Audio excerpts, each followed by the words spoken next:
Turn the Strands by Martin Dempsey. Chapter 10. Baron Malencroft's narrative of his marvellous travels and a gripping account of his peculiar hobby of lapidary.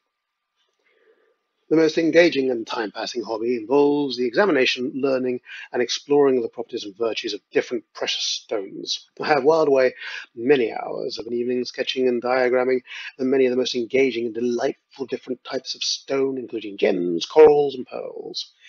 There, I will delight you with a description of several of the most entrancing examples in my collection. The first is Lingrium, which I am bound to describe as an amber stone of a darkish-hued layer formed from the solidified urine of a lynx. The Greek natural philosopher Theophrastus wrote that the best quality ones were acquired from wild male lynxes.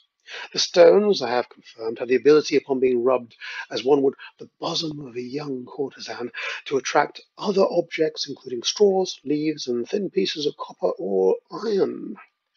The second is the bouffront, a small white stone found within the heads of toads. I have found they can help alleviate maladies, including recurring outbreaks of fits of the kind which often run in families. When worn against the skin, they act as a ward against poison and will change color and start sweating when worn by a poisoned person, relieving the effects and possibly saving the wearer's life. My own life has quite possibly been saved when I have been alerted by one of the ones I wear about my person. They've changed colour during my indulgences of various stimulating substances, and using their guidance, now limit myself to only 3 bottles of absinthe or so of an evening. I would be remiss if I did not mention the Nophek, as first described as appearing in the breastplate of the high priest described in the book of Exodus. I found my personal examples in the area known as the Green Mountains and the TikToks.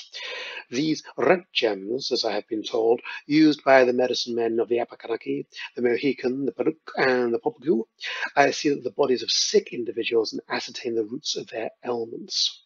From their medicine men, I learned that a large Nohofek, during certain auspicious configurations of the stars, allow one to see into the spirit realm, and even allow one to pass from one realm to the other. I will share more about my journeys on a later date. Finally, I shall briefly mention the curious trapezoidon of sparkling crimson I saw during my visit to Egypt.